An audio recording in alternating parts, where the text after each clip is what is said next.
तो जनगणना की तैयारी चल रही है और ऐसे में आपके लिए मैं पहले ही लेके आया हूं कि आखिरकार जनगणना में इस बार आपसे क्या कुछ पूछे जाएंगे, क्योंकि इस बार जनगणना आम जनगणना नहीं होगी बल्कि जाति के आधार पे जनगणना होगी और साथ ही साथ आपकी भी गिनती की जाएगी। तो कौन से प्रश्न पूछे जाएंगे, ये 33 सवाल क्या कुछ हो सकते हैं, आपके जात के बारे में क्या पूछा जाएगा, इन सब बातों के ऊपर जो है हम विस्तार पूर्वक चर्चा करेंगे, बातचीत करेंगे। लेकिन उससे पहले मेरा परिचय जान लीजिए। मेरा नाम है रजत और आप जनता जंक्शन देख रहे हैं। आपको बता दूं कि 33 सवालों का आपको जवाब देना है और उन 33 सवालों के जवाब के बाद आपका ये जाति जनगणना कहिए या फिर जनगणना कहिए, वो पूरा हो जाएगा। और कुछ इस आधार पे जो है वो जनगणना कराने की जो है वो तैयारी चल रही है। तैयारी एकदम से चरम पे है। आप यहाँ पे देख सकते हैं राजस्व एवं भूमि सुधार विभाग के द्वारा जो है ये आपको नोटिफिकेशन जो है वो मिला है।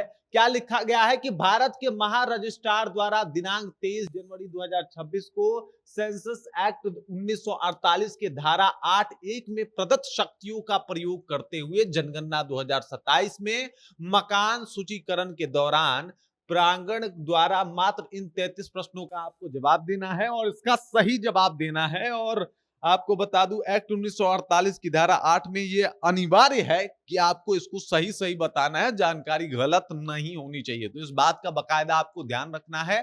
सवाल क्या होंगे इसके ऊपर भी आ सकता हूं। पहला सवाल जो है वो आपके घर के संबंध में पूछा जाएगा, जो पहले चरण में पूछे जाएंगे कि मकान संख्या क्या है, जनगणना मकान संख्या क्या है, घर किस फर्श का है, मतलब आपने वहां पे टाइल्स लगवाए हैं, मार्बल लगवाए हैं, इस तरीके के सवाल होंगे। घर के दीवार की सामग्री क्या है, किस तरीके से कौन सा पेंट चला है, इन तमाम मुद्दों के ऊपर सवाल पूछे जा सकते हैं। घर का छत क्या है, ढलैया है, बरंगा लगा है, ये भी सवाल पूछे जाएंगे। घर का उपयोग क्या है और घर की स्थिति क्या है, इन कुछ सवालों को पूछा जाएगा। 7 सवाल आपके सामने रखे जाएंगे। परिवार के संबंध में भी कुछ ऐसे ही सवाल हैं कि परिवार की संख्या क्या है, कितने लोग परिवार में रहते हैं। उसके बाद परिवार के मुखिया का नाम क्या है, परिवार का जो मुखिया है मेल है फीमेल है, इसका ये सवाल होगा। परिवार के मुखिया की जाति क्या है, ये इंपॉर्टेंट है। आप समझ सकते हैं अनुसूचित जाति है, अनुसूचित जनजाति है या फिर अन्य है। ये 3 ऑप्शन भी है।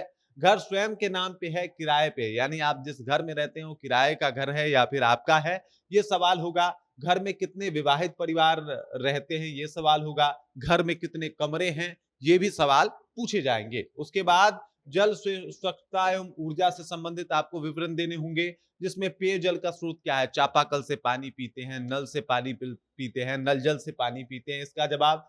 पेयजल की उपलब्धता कैसी है, पानी ठीक ठाक मिल जाता है क्या है।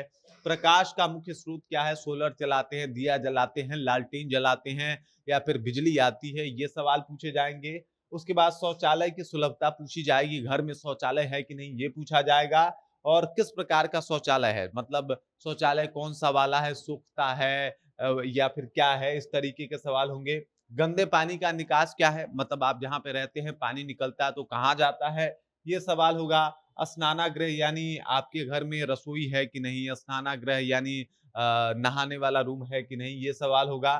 खाना पकाने का मुख्य साधन क्या है, गैस पे पकाते हैं, चूल्हा पे पकाते हैं, लकड़ी पे, कोयला पे, इसका जवाब देना होगा।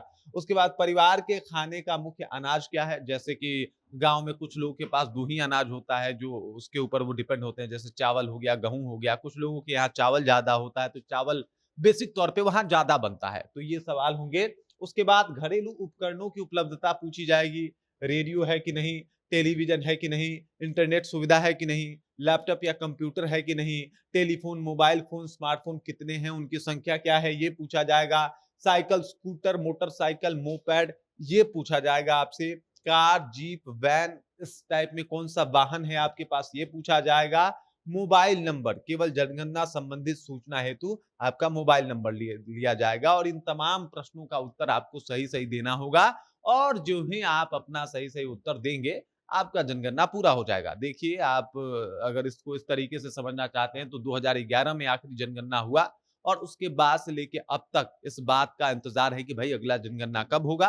तो 2027 में उसे कराने की कोशिश जो है वो की जा रही है और 2027 के जनगणना के बाद हमारे पास लोगों की जो जानकारी है वो ठीक ठीक होगी, साथ ही साथ जाति की जानकारी जो है वो ठीक ठीक होगी कि किस जाति से कितने लोग आते हैं, और साथ ही साथ ये मतलब हमारे पास नया डेटा भी होगा हमारे भारत का कि नया भारत कैसा है। बाकी इस खबर, इस जानकारी को लेके आप क्या सोचते हैं? इन सवालों में आपको कौन-सी सवाल जो है वो आपको जो है वो थोड़ा-सा असहज करता है? इसके ऊपर भी कमेंट करके अपना विचार आप हम तक पहुँचा सकते हैं। बाकी आप देख रहे हैं जनता जंक्शन और मेरा नाम रजत है।